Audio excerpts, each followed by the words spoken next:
I've listened to I Like It When You Sleep, For You Were So Beautiful Yet So Unaware of It by the 1975 for years. And I listened to it once yesterday. Welcome to Spin It.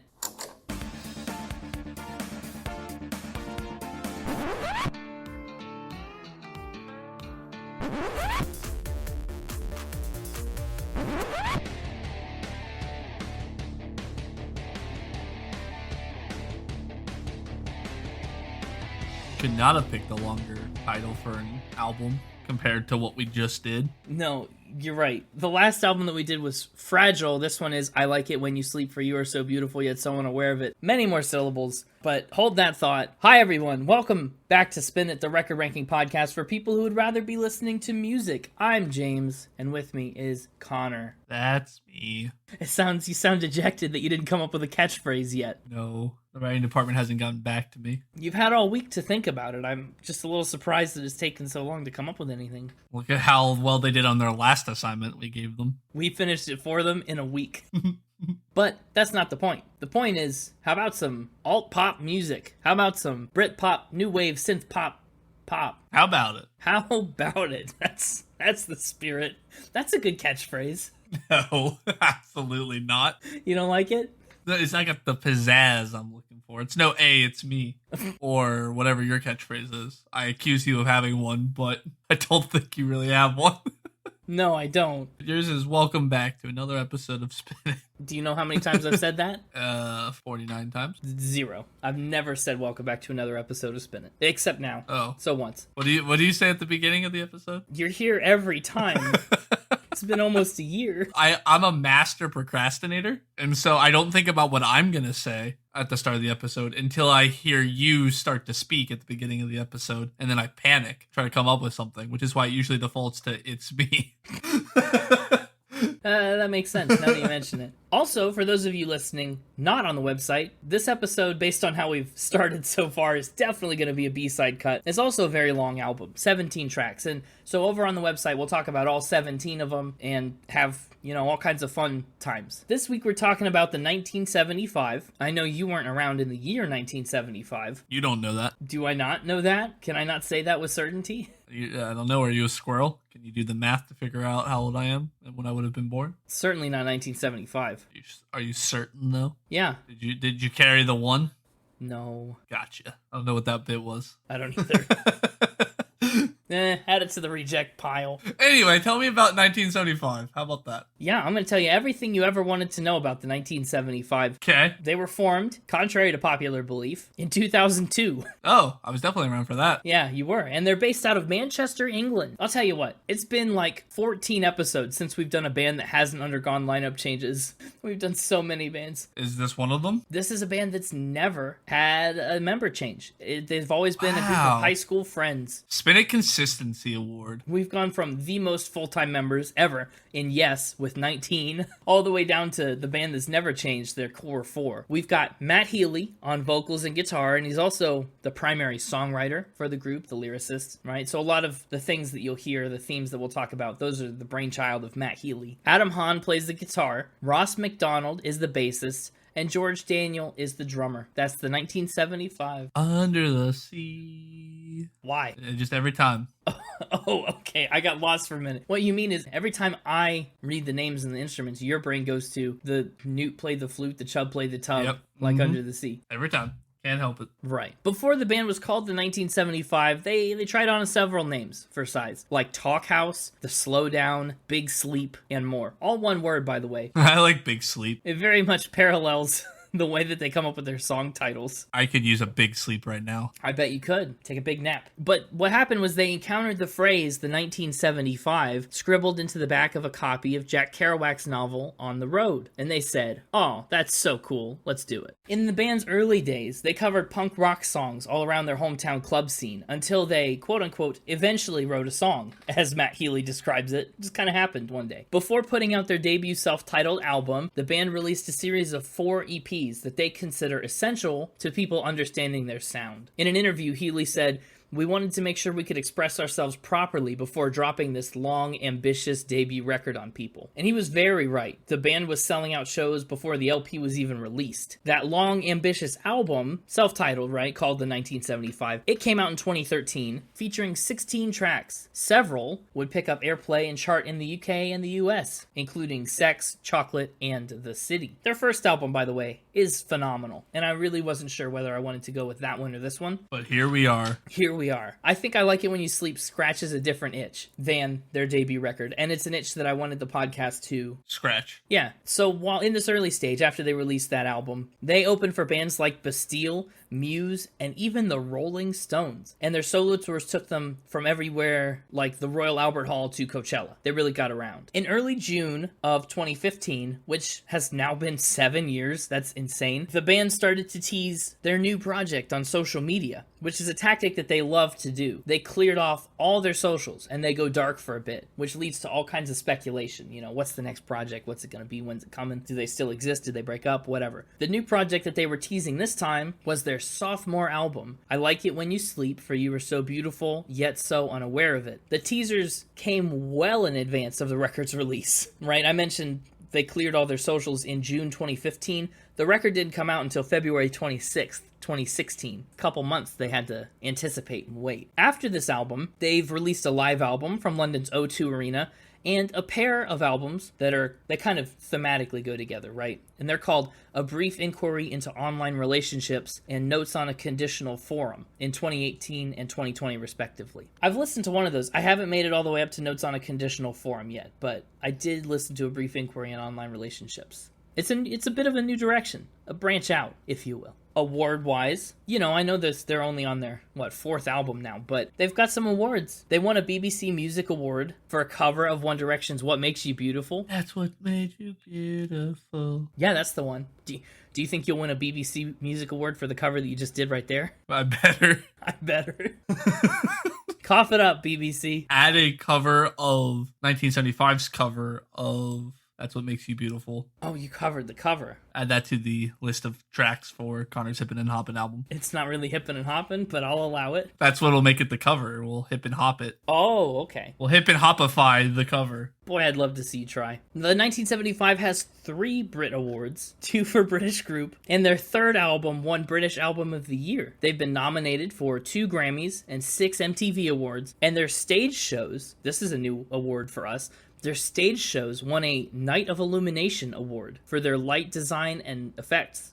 Yeah, and it's Night with a K, like Knight, sword and armor. Oh, weird. Night of Illumination. Yeah, it is. It's interesting. So this week, of course, we're talking about the very briefly titled I Like It When You Sleep, for You Are So Beautiful Yet So Unaware of It, probably from here on out simply referred to as I Like It When You Sleep. That was Connor trying to pronounce the acronym. It didn't work out, did it? No, I gave up about halfway through, but then decided to try to finish it. So yeah. The beginning and the end was good, but the middle was a lot of whatever. I gave up but decided to continue. Story of my life. You just have to say the acronym. You just have to say all the letters individually. You can't try and pronounce it. ILIWYSFYASBYSUOI. That's it. You gotta stick with that. Which is almost longer than just saying the thing. No, I think it is longer. We're talking about that album. Their sophomore album. If you haven't heard it and you want the context, get ready for a long listen. It's 17 tracks. The album is pretty lengthy, but there's a lot to dig into. It's a very deliberate fusion of genres. Pop, electronic pop, new wave, dance rock. Calling it dance rock is a stretch for me, but I've seen it classified as that, so I'll entertain the idea. This massive 17-track record was supported by 7 singles. Its runtime is a pretty whopping 75 minutes, 1 1/4 hours. The album topped the charts in the US and the UK, despite its length, and it earned one of the band's 2 Grammy nominations. NME, Stereo Gum, Billboard, and Pitchfork put it on their list of the top albums from the last decade. It's certified platinum in the UK and gold in the USA, totaling more than 800,000 units sold. And after the record was released, the band did a world tour in support of it, with stops in the UK, USA, Asia, Oceania, and Europe, and they even made it to Mexico for the first time. They played 9 festivals during this period too. performing a total of more than 150 shows for the album cycle, which is a heck of a lot. But that's what I've got about the 1975. And in honor of this being a B-side cut, and to commemorate the 1975th minute of this podcast that happened somewhere around episode 31, I think the Mixtaper is prepared with 1,975 facts for our B-side episode, right? Do I understand correctly? Don't tempt him. I just thought that's what we were doing. Did he not get the email? Don't incur that raft. Oh God, what did I just say? I think that was correct. No, I said raft instead of raft. Don't incur that raft. Oh, that's funny. Don't incur that raft. You really are tired. Yeah, I need the big sleep or whatever that was. You need big sleep. Well, go get some big sleep. I think it's time we wake up the Mixtaper for his 1,975 facts. Hey, it's me, the Mixtaper, with 1,975 facts. It's gonna be a really long B-side. It's the 1975 special. Yeah, it's gonna be a really long B-side if we stick to that. 4 facts is already... My first fact... Oh, we gotta get going. No time to waste. I have 1,975 facts. I see what you've done here. And I'm gonna cross my fingers and hope that this one's a spin. This is a fact. No, my second fact. That first one was a fact. Oh, okay, so we're getting real paradoxical on this episode of Spin It. Your first fact was that you have 1975 of them. Your next fact was that the first one was true. Yep. And are your next 1,970 facts all relating back to the veracity of the first fact? Yes, until we get down to our last 5. So whatever. All right.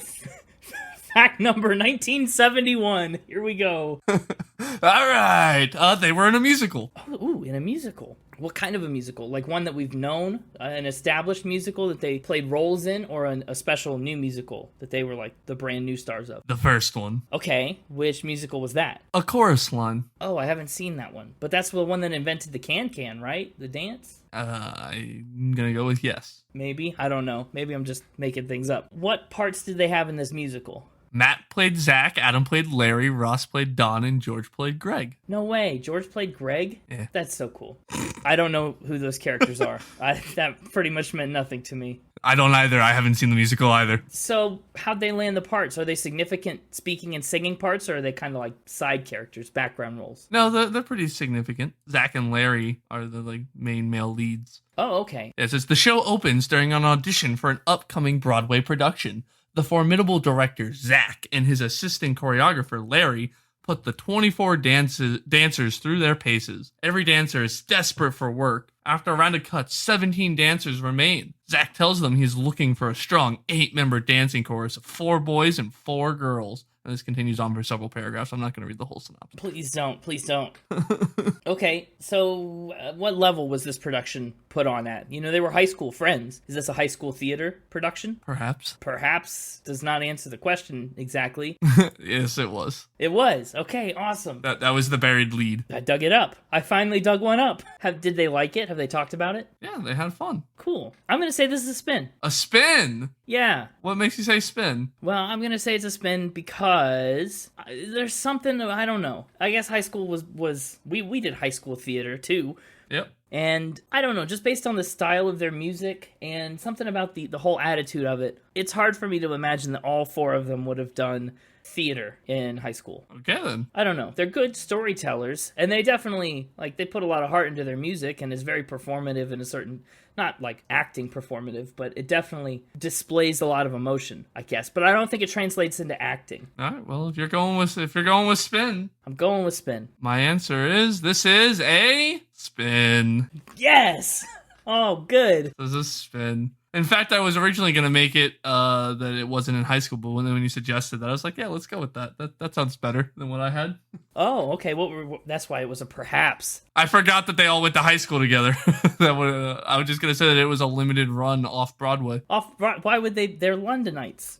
Because they wanted to get away from the stress of constantly touring and as a way to unwind and take a break. Going to be my reasoning. Well, it was okay reasoning that you didn't get to use, and it wouldn't have changed my answer. In fact, probably would have made me more sure of spin. I'm just going to move right along. Right. Fact 1972. Yes, 1972. Matt owns an 8-pound camera. Matt owns an 8-pound camera. That's a really specific weight. Okay, so how much does a normal film camera weigh? Like, for movies and stuff. Surely it's already more than 8 pounds. So what? This is like a camera that you just take like a home camera, not like a movie camera. Right. Okay, so is it like vintage? Like a VCR camera? Yes. Well, it's a digital camera. Okay, because I think now that you mention it, we've probably had some 8-pound cameras around my house way back in the early 2000s. Because this is a vintage Kodak digital camera that weighs 8 pounds. It takes 0.01 megapixel black and white photographs, and they're recorded onto a cassette tape. One image takes nearly 23 seconds to take. It could only be seen when the camera was connected to a television set. Oh, what? Yes. You have to hold still for 23 seconds, then the only way to see it is to plug it into the TV. Correct. Can you print photos off of the cassette tape, or, what can you do with them? I don't know. I assume you can somehow get them made into hard copies, but there's not like a screen on the camera to let you see how the image turned out without hooking it up to a TV. Is I think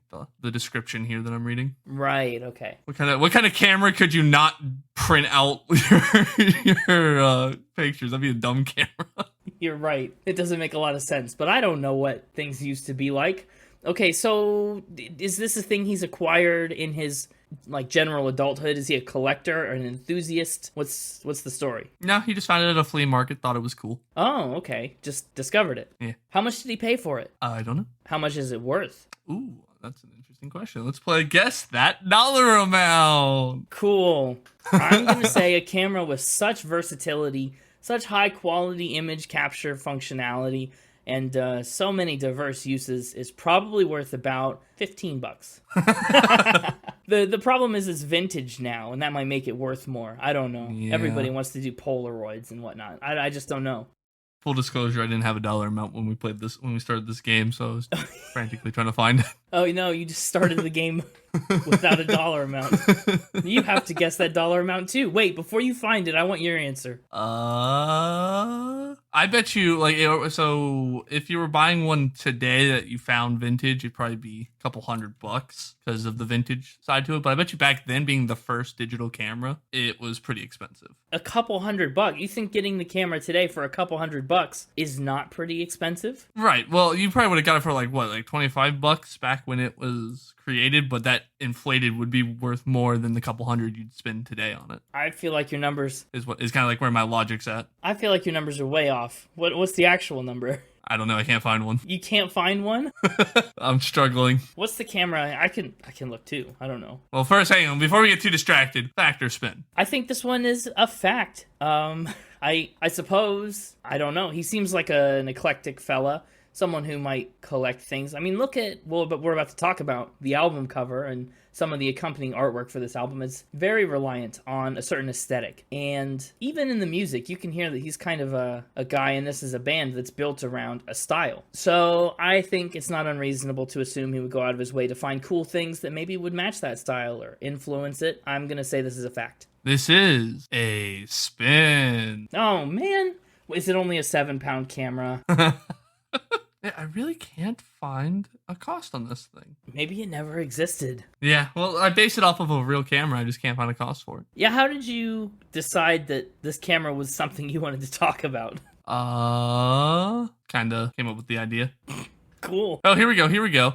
The very first digital camera was an experimental model made by some guy. Some guy. I love him. I'm seeing a thing here that says another one that was invented around that same time would have cost $25 then, which would have been $705 in 2018. So I think my numbers aren't quite as off as maybe you thought. Maybe not. But that's for a different one than this one. So you could still be right. Maybe this one was special. That's so interesting. Yeah. Who knew? Digital cameras. Anyway, enough about digital cameras and how he doesn't own one that's 8 pounds. No, he doesn't. My next one for you, the band sold bread and milk. Sold bread and milk? Yep. Was it branded like the 1975 bread? No. No, just random bread, random milk. Yeah. Who'd they sell to? Who's their market? People who attended a Houston Food Bank concert that they performed at in 2020. What? Okay. Mhm. Houston Food Bank has a concert. What's the goal of this concert? To raise money? Yeah, to raise money to then help feed the homeless. So why sell bread and milk? I mean, yeah, you're raising money. Well, you see, there was a bit of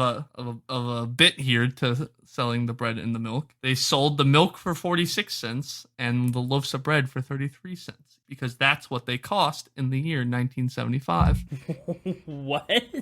That's what I'm telling you.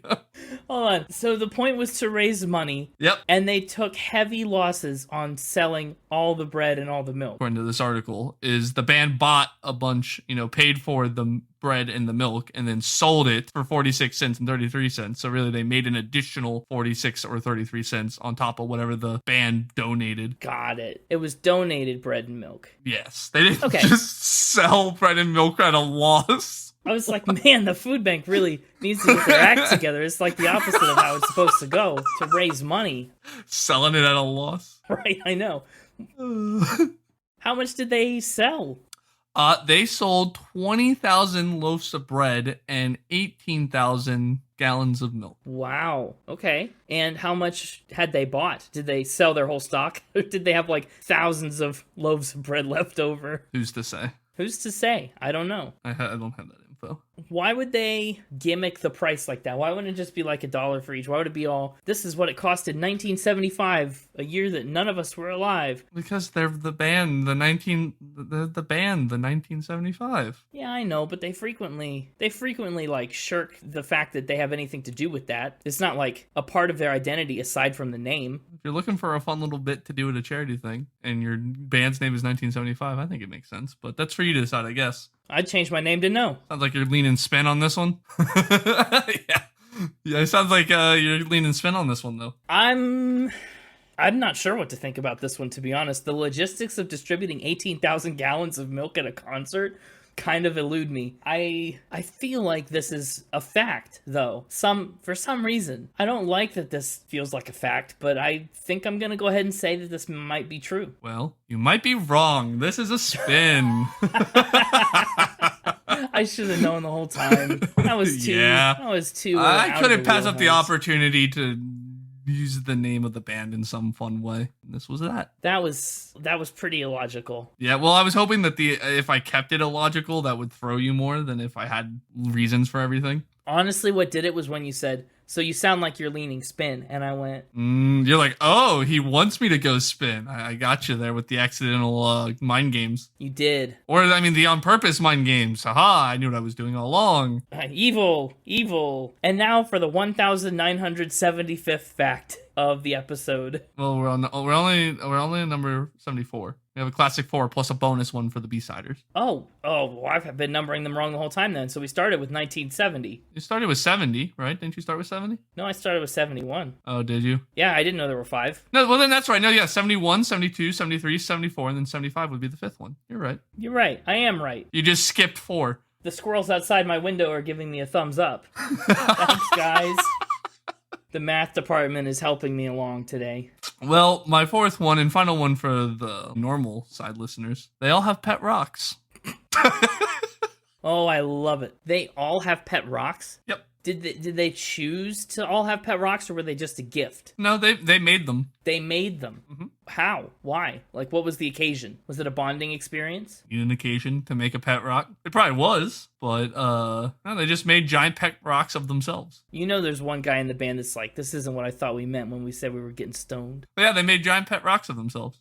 Of themselves? Mm-hmm. They made giant pet rocks of themselves. Yes. So the pet rocks resembled them? I mean, loosely, yeah, they put googly eyes and hair that match each of the members. Yep, the googly eyes that match everybody in the band. What? You know, like the color of the googly eyes matches the color of each band member, and then the hair color matches Okay. the style. Weird. And so you say giant. How giant were these pet rocks? 5 foot tall rocks. 5? What?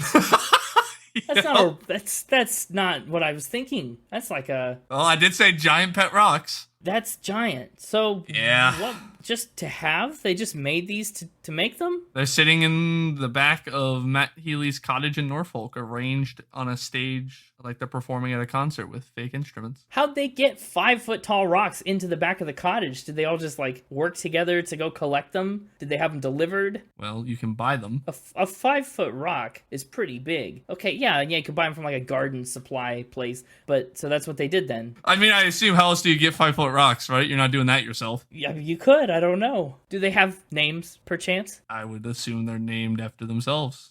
This is weird. It is weird. That I can attest to. I just can't call this a fact. This doesn't make any sense. Yeah? So you think I've gone all spins this week? I feel like this is a spin. There's no way they all have 5-foot tall pet rock doppelgangers, right? Locking in spin? This has to be a spin. Go ahead, check the chat. he geared up like he was gonna send a picture, and all it says is, "This is a spin." This is a spin. No pet rock. Oh, that's funny. Oh, wow, that would have been awesome. Yeah, I wish it was true. I was really hoping that it was somehow a fact. Oh, I was so hopeful. So I guess what that does then, on the 1974th fact of the episode, although I would contest that I got the first 1,970 facts right, and thus the score would be... Oh, we didn't play it out to see, we'll just say we went 50-50 on them, because we didn't play it out to see which way you lean on some of them. Well, for the sake of the episode, we went 50-50 on these last 4 facts, and so the tiebreaker will be the B-side. Yeah, you're definitely going to want to, if you're not currently over on the B-side, get over there, because we're about to break this tie. Let's jump back over to the normal cut listeners so I can fill them in on what I did on this episode of this round of Factor Spin. Every single spin I gave you was connected to the year 1975. I guess it was, wasn't it? 1975 is when a chorus line first debuted. The 8-pound camera I based this off of the first prototype was created in 1975. Wow. The cost of bread and milk that was in the fact was what it cost in 1975. Pet rocks were invented in 1975. I was aware of that. It was a suspicious fact and ridiculous. Very interesting, very clever, and very sneaky. And see, this just proves, since you gave 5 spins about 5 things, this just proves to me that they are in no way connected to 1975 as a band. And it's literally just a namesake. Yeah. Cool. Well, that was an exciting round of Factor Spin. The most facts we've ever done. Yeah, it's really blown the score out of the water as we come to a close on, we're getting close to the end of season 2. And boy, was there a lot of facts in this season. There sure were. So that makes the total score 75.5 to 2,162. No. We agreed we were going 50-50 on the first 1,970. Wow. That was agreed upon. Mixtaper, thank you for another wonderful round of Factor Spin. We'll see you again next week for another set of spins, set of facts. Who's to say? Another set of facts or spins. That's the name of the game. Yeah. Connor, welcome back. I just now realized I still don't have a catchphrase. I was thinking the same thing, but I wasn't going to remind you. All right, so let's talk about the album art on this album cover. Are you ready? I guess. You guess. I don't want you to guess. I won't proceed until you're sure. Take your time and prepare. All right, now I'm ready. Okay, good. The artwork on this album was designed by Samuel Burgess Johnson. If you haven't seen the album art or you're not familiar with it or if you've forgotten, it's pretty much just a neon light in a rectangle, and in the middle, in also neon, it says the 1975 in their nifty little font. They made neon signs just like this for every song on the album, and then they took them to be photographed in different locations to, as they say, create nostalgia and detail the thematic material and complexity of each song through the photo's atmosphere. They put them on street corners, in bedrooms, cathedrals, on beaches, parks, rainy skylines, hospital waiting rooms, etc., etc. All over the place. They've got these neon signs. And honestly, I think it's really cool. It's one of the more interesting supplemental artwork things that we've talked about so far. You know, we've had cool album covers, but it's not often that we get such cool bonus pictures, right? For every track at that. I've sent you a link to them if you haven't seen them and are curious. I had seen them. They are very. What do you think? Does it fit the album at all? I think so. I think so too. There's something just funky and techno-y about neon signs. So I think it fits. Yeah, I agree. And I like the choice to put it on just a plain white background, because so much of this album feels like the canvas for these songs is a plain white background, if that makes any sense. What does that mean? It's a lot to do with the ambience of this record, right? It's very ambient. There's a lot of white noisy ambiance going on. Yeah, and out of that, they kind of just piece by piece put together what this album turns into. So I think the album cover is evocative of that in a lot of ways. And it's a long album. This is another one that clocks in pretty long. Like we did Californication a couple weeks ago. That was a 15-track album. This one's got 17. So the only way to make sure that you get everything heard, you get to hear everything we have to say about this album by listening to the B-side. Sure it is. And let's jump right in with track 1, the 1975. Interesting that they start, because you said this isn't their debut album, right? No, this is their second album. So it's interesting that their sophomore album starts off with a song based off of their name. Well, you might also find it interesting that their debut album, called the 1975, it also starts with a track called the 1975. Oh. But it's different, or is it the same one? It's a different track, but the lyrics are identical. Yeah, and it's included here to kind of pay tribute to their beginnings before they explode in this new, different direction and this, like, change in sound. It's kind of a little reflection, a little moment to breathe before we take a new turn. Yeah, it's not how I expected the album to start. Like I said, we've talked about how the album art matched my expectations for and fit with the album, but this was not what I expected the album to start off as. What were you expecting, if you have an idea? More like what track 2 starts as. Yeah. I think the very beginning, opening with this soft instrumental and this load-in kind of sound, it's a cool song to open this up. It primes us into a lot of the themes and the reflective nature of everything we're about to get into. It's very euphemistic. It's really like sexually charged song that just is super self-indulgent in a lot of ways, but also super self-deprecating a little bit. Oh yeah, it ended up fitting really well with the album. It's just not how I expected it to start sonically when I hit play. Yeah, big choirs and synths everywhere, and no, it didn't even start with that. It started with just the, like you said, white noise, airy. Oh sure. Sounded into the big choir, and I was like, this was not where I thought this was going. And then track 2 instantly jumps in with that, and I was like, this is what I was expecting. Yeah, the second track is Love Me, and it's a song for the fans. It's actually fan service. It's a song about connecting with your fans and not just letting fame make you aloof and out of touch. They instantly play with, like, the stereo sound. They have that ping back and forth from left to right. That guitar is great. It's one of the best moments of guitar on the album. I mean, there are other softer guitar-based songs, but just as a little flashpoint of guitar, that one sticks out. Really good. Matty calls this song an observation on the glaringly obvious superficial elements that surround my life and the culture that I feed into. Okay then. Yeah, I know. And it starts out almost with this call out, hey, would you like to look outside sometimes? No, I'm online, and there's things we'd like to change. Like, we're just doing our thing. Doesn't matter. We don't have to look outside. Nothing's going on. They're another band that really likes the mid-lyric rhyme. Yeah, a lot. They like to throw them in their mid-line.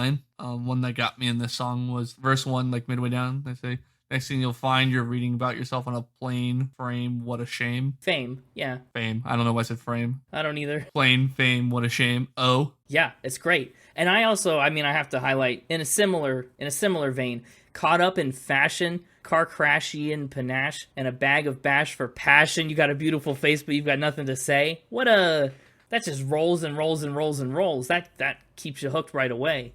And of course the pun, the car crashian, Kardashian, just makes you think. I don't know. The music video for this song features cardboard cutouts of famous figures in pop culture, and they picked out a bunch of people that they admire themselves. Other notable musicians have, like, used other people's images, but usually in a mean way. This one wasn't that. This was people that they actually look up to and respect. And they tried to make that, like, super clear. Yeah, it's just a funky song. The synth is a standout on the album. It certainly is, very much. And I think Love Me is one of the places it works the best. Although it's also pretty good on Ugh.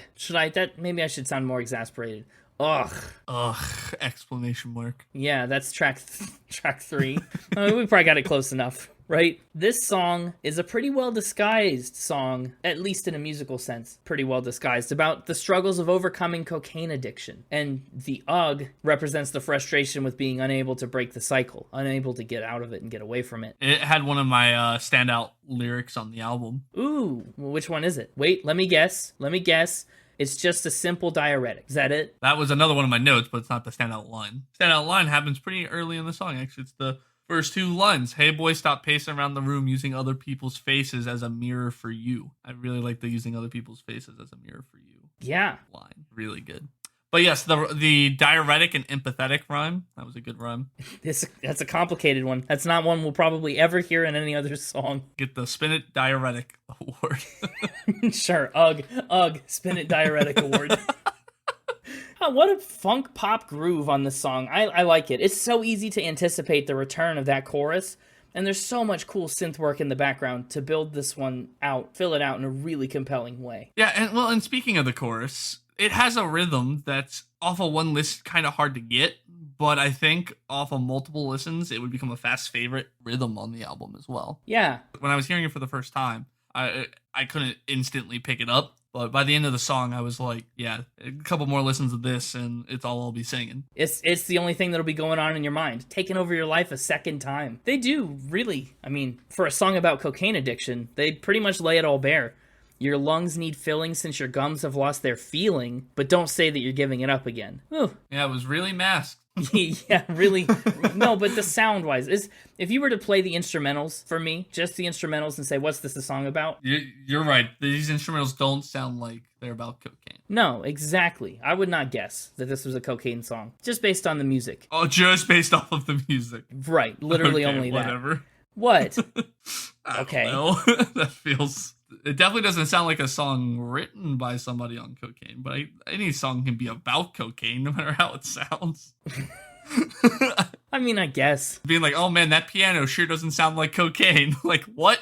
Okay, well, when you put it like that. Yeah, but like, certain songs present certain attitudes, and Ugh, despite its exasperated title, doesn't sound like it's bringing an exasperated attitude to the table. Gotcha. Yeah. I'll allow it. Thank you. Please do. I also love the bridge. The kick won't last for long, but the song only lasts 3 minutes because it took a lot of clever writing, took a lot of clever creating to get this song to match that line and end at 3 minutes on the dot. Yep. I think it's a pretty great choice. At least I do for now. Maybe later I'll have a change of heart. Ah, yes. Track 4. The next track, She's Americaner. Oh, okay. See what I did? See? Yeah, see? See, that was a little better. Yeah. She's American was a fast favorite for me. It was one of my first favorites from this album. Sonically, it's really fun. It's got a good amount of sarcastic bite without being too mopey.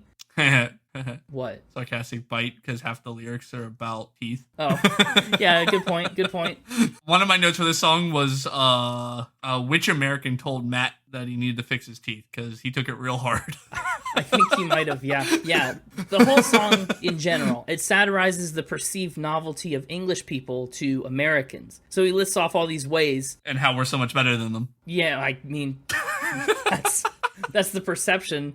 He lists off all these ways to tell whether this girl is American. For example, if she likes it because we don't eat and we're intelligent. And hate his teeth specifically? Yeah, if she says I've got to fix my teeth, if she likes that we're socially relevant, if she takes drugs to escape, if she owns a gun divinely decreed and custom made. Great way to describe that, by the way.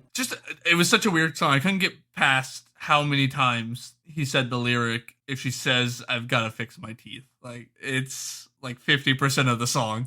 It's a toothy song. I just really couldn't get past that. And the slowed down section, where it gets all airy, is good, but feels out of place. I don't know if it really belonged in the song. It is a little bit of an outlier of a line, but I like some of the ideas that they put forward in the chorus, or the pre-chorus at that. Don't fall in love with the moment and think you're in love with the girl. It's a cool concept. Because she's American and she's gonna ridicule your teeth first chance she gets. You're really latching onto that, aren't you?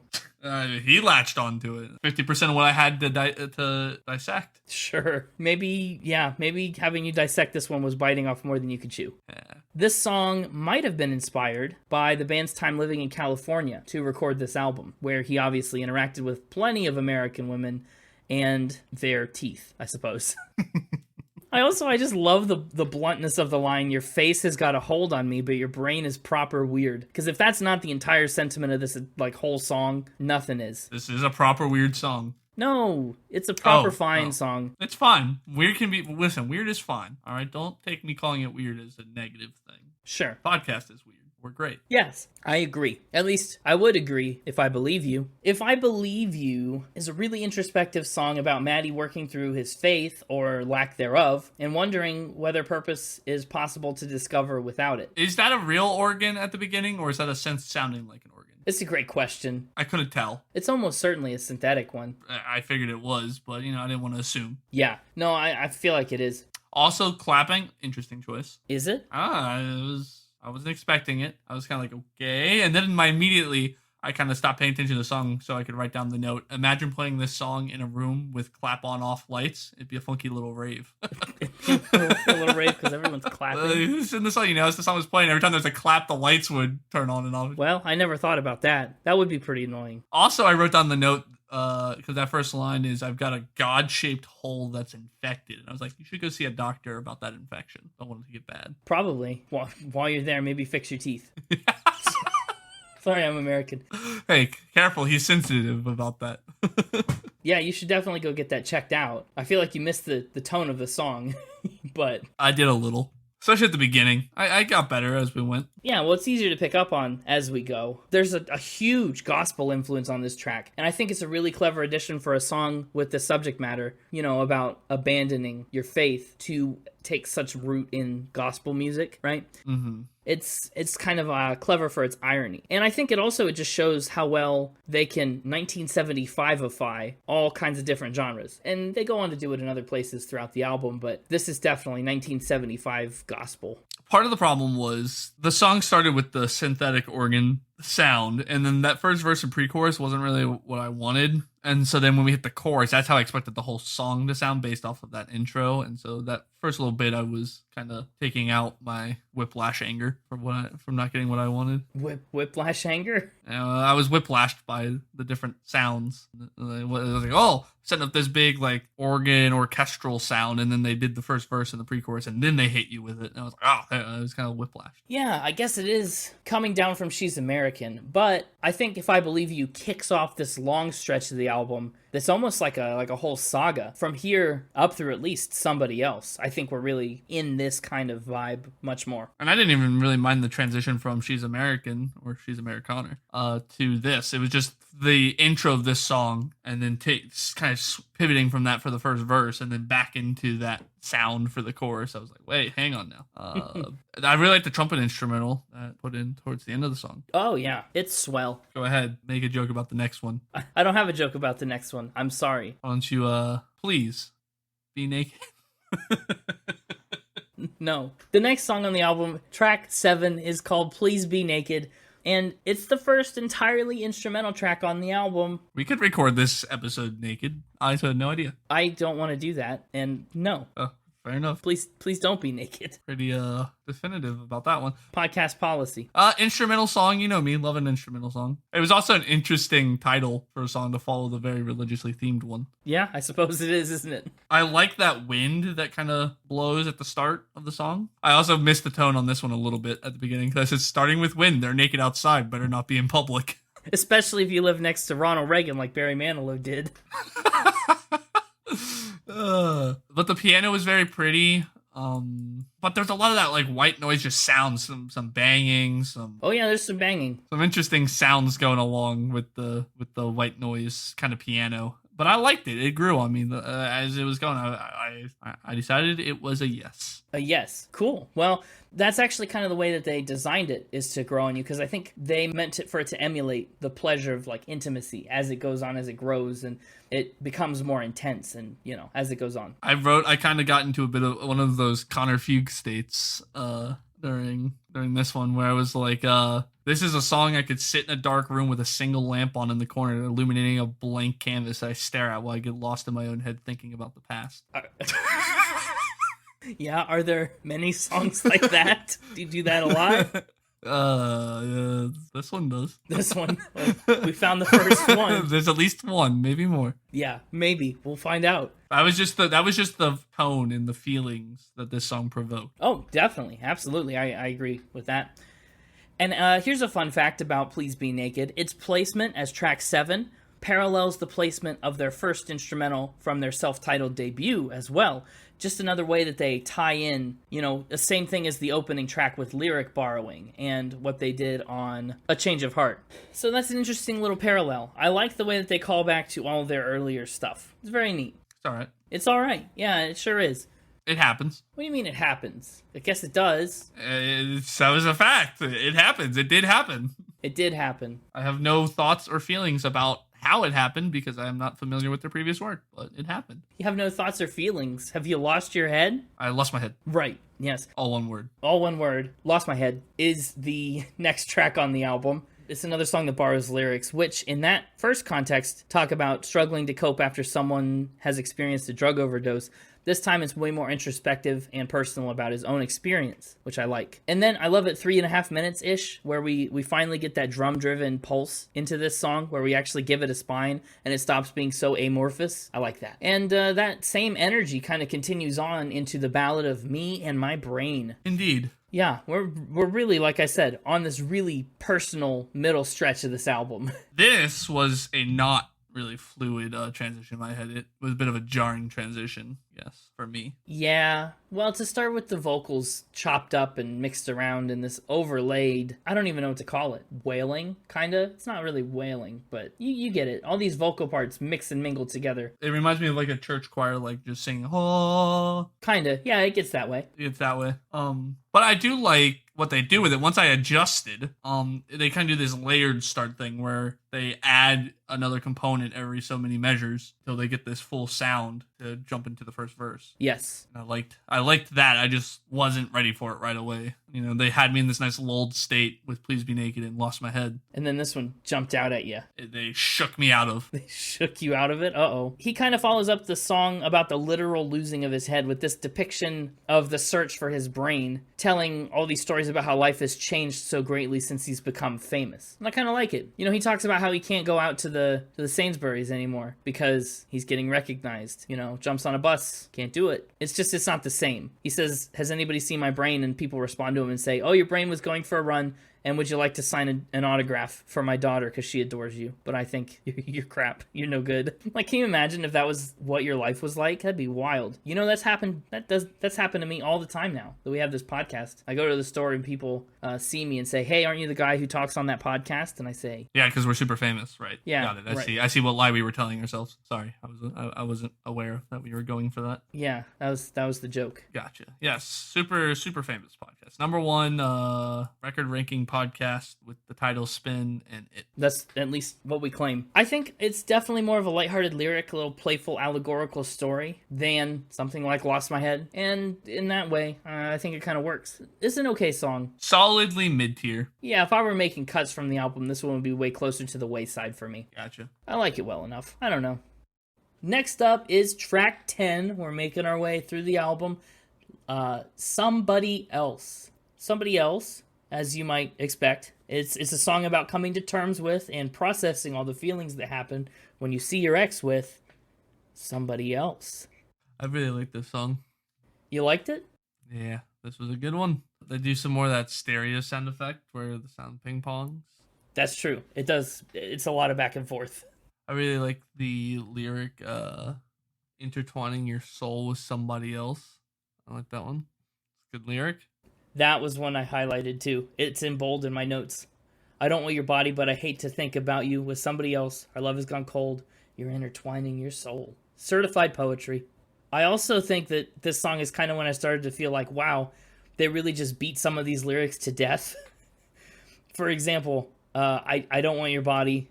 I hate to think about you with somebody else. I don't know how many times they say that, but it's a lot. Mm-hmm. Yeah, and typically that's something I nitpick on. But for this one, they do it in like that airy, repetitive, I don't want your body section. But what they're doing with the instrumentals are just so fun to listen to. I kind of was able to ignore the repetitive lyrics and because I was so focused on the instrumentals. Yeah, I agree. It's way more of an ambiance thing than a lyrical thing in this case. And for most of this album, I mean, that's what they do, is they build these massive soundscapes where those ideas are just drilled into your brain. And so I think it's, definitely got intent behind it. You really like Somebody Else. I really like Loving Someone. It's another one of my top contenders. Not like top, but high tier. Really, this one had my least favorite start. Okay, yeah, it starts weaker. You're right. I'll give you that. And that like synth rhythm after the chorus wasn't really what I wanted either. Wow, wow, wow, wow. Yeah. Yeah, it didn't quite do what I wanted. I don't know what I wanted. But it wasn't that. Yeah. Fair enough. NME reviewed this song, and they called it a half-wrapped social observation, including lines on how the media and popular culture conditions its youth. And they really liked the lyric, "I'm the Greek economy of cashing intellectual checks," which I don't know if that line is even relevant anymore in 2022. But at the time, right, the Greek economy was kind of at a low point. Yeah, I'm not hip on the Greek economy right now, so I don't know if that still if that's still relevant or not. I don't know. Greek economy, if you're listening, how you doing? Yeah, what's up with you? How you been? So I need to know, what have you done to me? Great question. You're talking about with this album or just in general? Well, it's just this with this song. I also like this rapish verse thing. Like, what am I becoming? What have you done to me to get me to say that? Lil Nas X started the unraveling. Yes, you've done something to me on this podcast, and I don't know if I like it. Well, it's too late to go back now. The process has already begun. I think you like a lot of the internal rhymes. Think about it. My heart is telling me the telly isn't telling me anything, but it keeps telling me integrity. There's a lot. It's jam-packed of interesting sounds. Mm-hmm. Just keep holding their necks. That's a weird line. And it doesn't stop. I mean, that verse 1 is full, verse 2 is the same thing. It's just everywhere. They do a lot of good rhythm play, and they use a lot of high rhythm count or high syllable count words, and so they can play with the rhythms. And I think the verses are really what carry this. The chorus, you're right, is weaker. Loving someone. It's not musically very interesting. It's not lyrically very interesting. And it's just kind of there. But the verses are really where it's at. This is a verse song. But you know what song is not a verse song? Track number 12. I like it when you sleep, for you are so beautiful, yet so unaware of it. Title track time! That is the title track, yep. TTT. It's TTT time. Quadruple T. Well, how's there 4? What? Title track time? Yes. Quadruple T. TTT time. Title track talk time. No, I think title track time. Whatever. This song, did it trick you into thinking it was an instrumental? So they really like to do these like pseudo instrumentals. Yes. Studio. Nope. Pseudo. Pseudo instrumentals. I like them. They do a lot of fun instrumental play with these, so I don't mind that they're just saying the same lyric over and over and over, because that's not the point of the song. The point of the song is like all the instrumental work going on. So it's a pseudo instrumental, and pseudo instrumentals still have a special place in my heart, right alongside, but separate from the rest of the instrumentals. Is it a lesser place in your heart, or is it slightly higher? No. Who's to say? You just made a lot of sounds. So I don't know exactly what that means, but who's to say? It's up to interpretation. That was my politician answer. You're a great politician. You know, I don't want a soundbite of me calling them lesser songs. If I were to ever like say I like one better than another instrumental, people would be like, well, which is it? So now the only soundbite they have is me being a monster. I see. So it's for consistency's sake. I think we have to give this song a Spin It Award. Oh? I think this song has to win, at least at this moment, the longest title Spin It Award. Spin It longest title. Unless you can think of a longer one. I think this wins in terms of word count character length, and syllables. It's the longest in our heart, and so it can have the award, regardless of if it truly is the longest. It's the longest that I can think of right now, so it is the longest ever.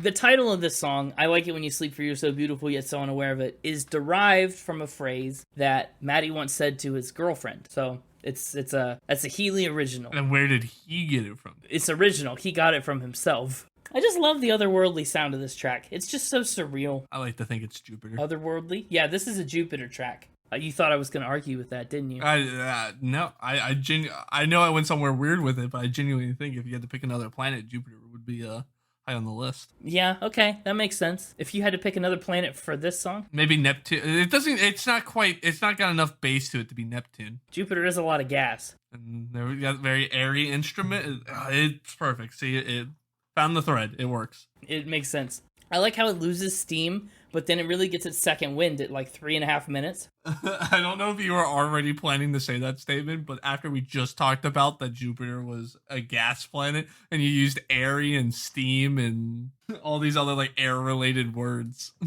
It's actually in my notes verbatim about how it loses steam and gets a second wind. So I guess it really is the Jupiter song. Spin It Jupiter Award.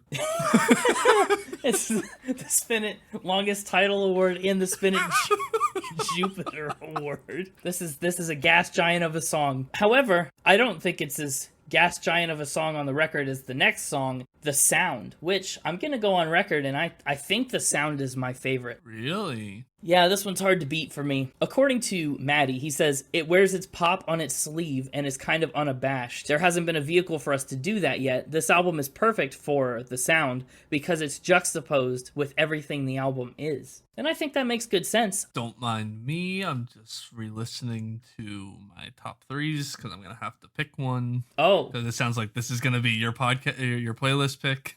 Maybe. I better go really decide which one I want. Yeah, I just like The Sound. It's the very 1980s pop vibe. I'm not surprised this is actually high on your list because my two notes on the song were repeating the chorus twice at the start is kind of meh, but it works because the style is completely different. Yeah, they've faded in like they do. And then, but my second note was this chorus is going to be the annoyingly catchy chorus that gets stuck in my head even though the song itself is kind of meh. So the fact that it's the super catchy, annoying one, that tracks to be one of your fast favorites. Annoying.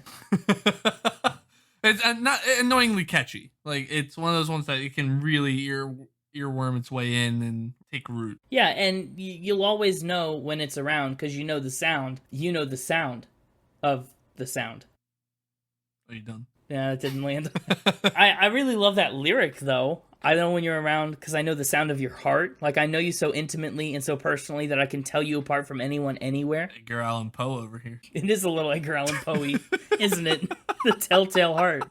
I want a version of the Telltale Heart where this song is in it as he's like pacing around with the heartbeat like beating. Oh, like this. We could make a parody of a Telltale Heart to the tune of this song. Add that to the Spin It to-do list. Right, added. Consider it added. Plus, other gem of a line in this one. I said I love you. What does it matter if I lie to you? I think it matters quite a lot, actually. It does matter quite a lot. It does. Especially if you're lying about that first statement. My favorite line in the song, and honestly one of the highlight lyrics for me on the album, was in verse 2. Yeah? Which one's that? The sycophantic, prophetic, Socratic junkie wannabe. Yeah, that's a lot of words. That's word salad. Yeah, it is. I just like calling somebody a Socratic junkie. I like to make people think I'm going to be a Socratic junkie, but then I don't actually give them any philosophy. They call me a Socrates. I was like, where's this going? I had to set it up. It didn't work. Are you awake right now? No, this must be my dream. I dream about Spin It. I dream episodes. You dream episodes. Well, then this must be your dream. I already said that. Can't just say the same thing I said. Make another Socrates joke. I don't have another Socrates joke. This Must Be My Dream is another one of my favorites. And is actually, I think, one of the first 1975 songs I ever knew. So maybe it's just nostalgia. This is another one that just wasn't what I wanted. Or as I said in my notes, the long-held nit on the pre-chorus isn't what I wanted. I forgot the O in note. You forgot the O in note? Well, in my note, the O is missing. Yeah, that's a shame. But I do like the chorus. It's a good chorus. It is a good chorus. And it's one of those things, it's like these moments that aren't what I think I want may end up being what I ultimately want as I listen to the songs more. Just off of one listen. It's not something that was like instant. It's not something that like immediately clicked with me. But it's one of those things I can see clicking with me in the future. It's not an instant no, like some songs on some albums. Yeah. And I think that's relevant by the time we hit the pre-chorus the second time around in this song. It's already like 10 times better. And I don't know if that's just because of what they're layering on top of it the second time around, or if it's truly just clicked with me the second time around. I don't know. It'll be fun to re-listen and find out. I'm excited for you to re-listen and find out. I'll do it right now. Well, I mean, maybe wait. I like the lyrics on this one, too. I personify the adolescent on a phone speaking like I'm bigger than my body. And the whole I'm sure she'll be gone in a second thing. Like, he thinks that she's going to rearrange his world, but it's not working out. So we get this contrast of, this must be my dream, but also wake me from my dream. Like, it's not everything I thought I wanted it to be. I love the great instrumental at the end of this. And I just love that stinger of a line. We can't make love when you fly around me, baby. That must be what birds think every spring. Next up on the track list is Nana. Had a more acoustic start. That was a fresh take. It was a fresh take, and it has a more acoustic finish, too. It's a fresh take throughout. This song had the most buffoonish rhyme on the album. Any guesses as to what I think it was? Oh, let me take a guess. The most buffoonish rhyme. Well, it can't be. It can't be Fleece and Denise. Oh, it's Fleece and Denise. What a dumb rhyme. What? You don't get to go what when you were picking apart Barry Manilow's name rhymes. Get out of here. Well, I mean, listen.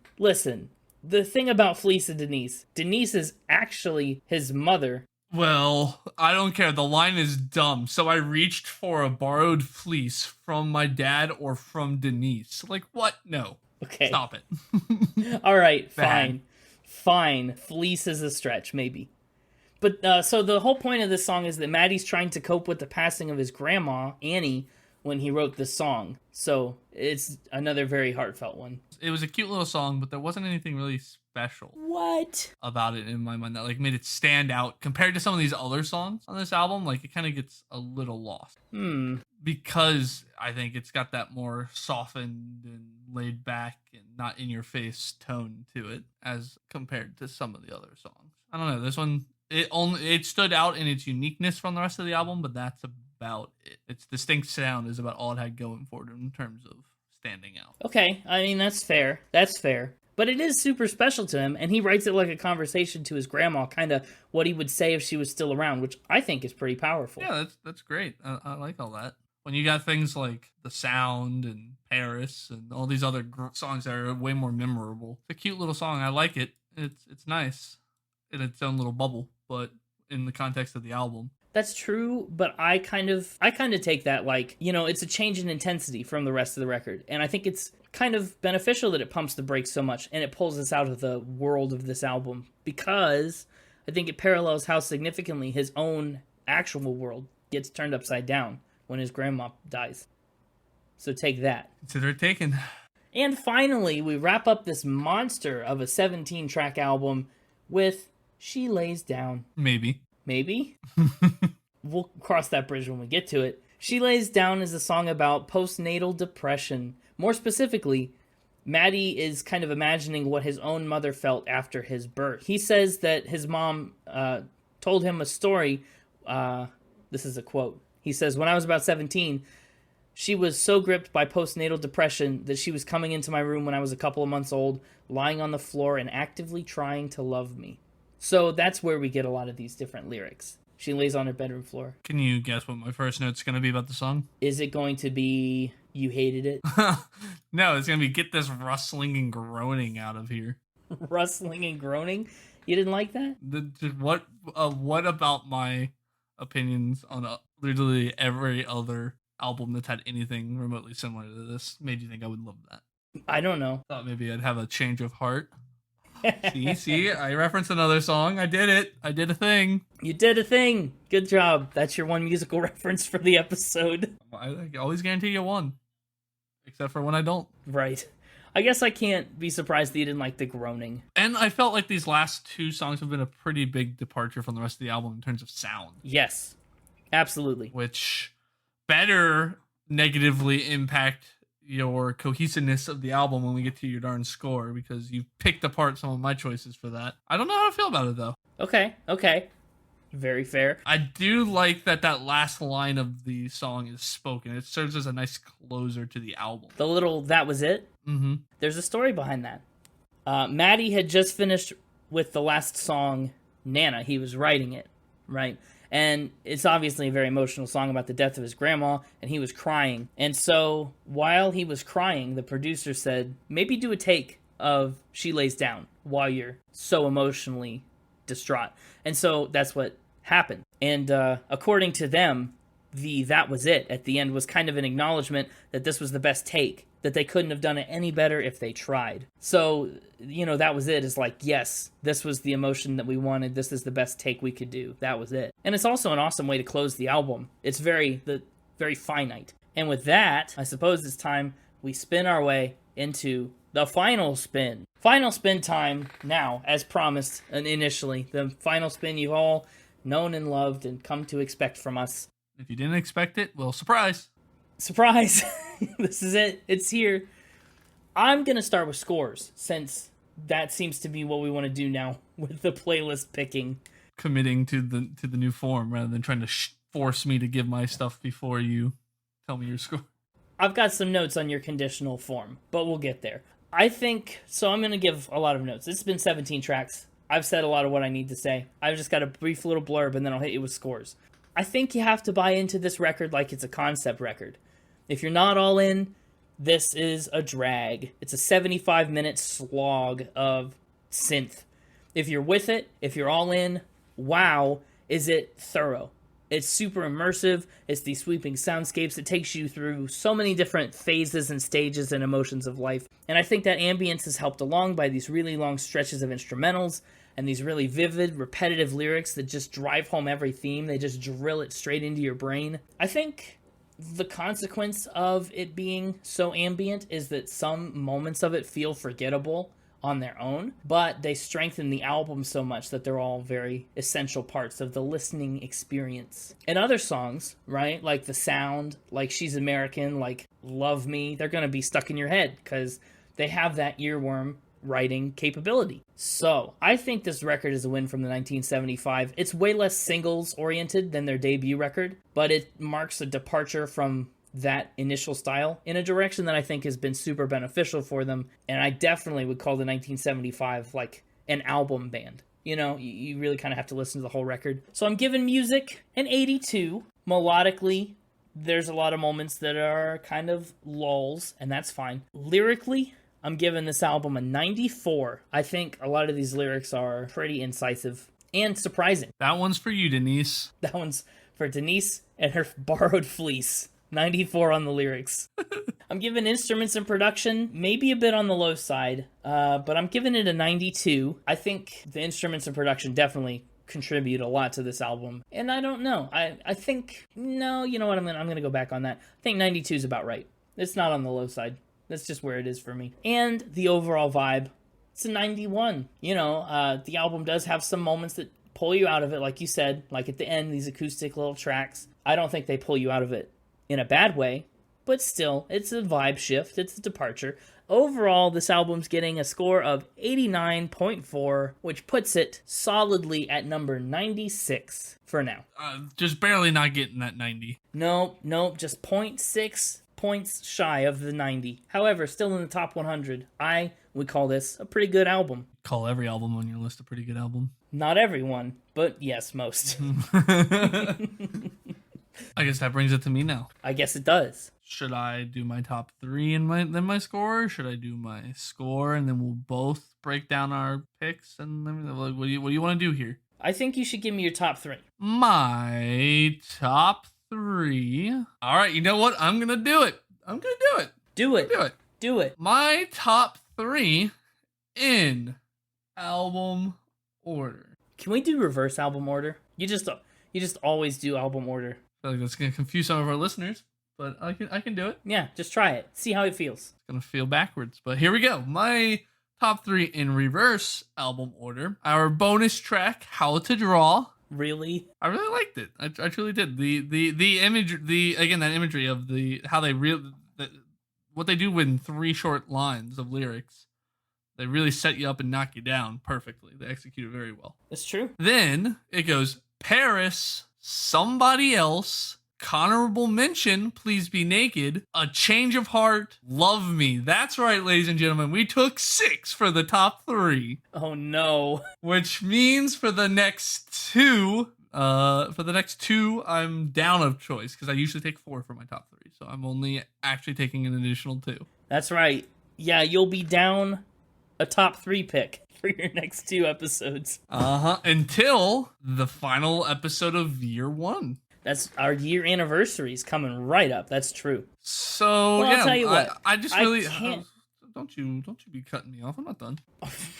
I do really like a lot of what they do on this album. The instrumentals are on point. They do these fun, lofty sounding, vocals that just they hit perfectly in a way that a lot of lofty vocals typically don't. I don't know, a lot of these songs just really earwormed their way into me. That's why I ended up taking 6 of them. Because I know I said I'd cut Paris, but I had to throw it back in there. I just couldn't not include it. As for my playlist pick, I have a feeling none of the 6 I named are going to be your pick. But for mine, I think I have to go with Love Me. That's a great pick. If I was going to pick one of your 6, that would be close to the top. It'd probably be that one. It was probably between Love Me and A Change of Heart. I think Love Me stands out more. It's got that unique ba-ba-da-da-ba that bounces at the beginning. Yeah, it's a fun song. So I think I'm going to go with Love Me. Okay, great pick.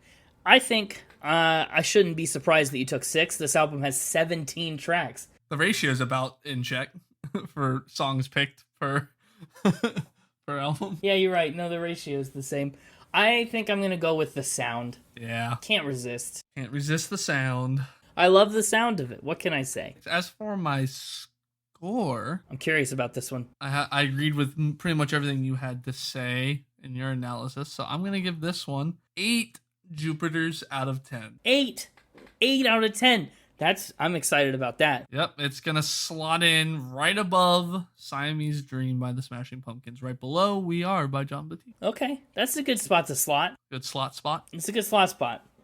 Yeah, I'm pretty happy with an 8. And, as for Jupiter's, this does have some Gas Giant songs on it. Very airy, very storm-ridden, and, I don't know, tumultuous. Some very big sounds in here. Some rings. The instrumentals ring in your ear.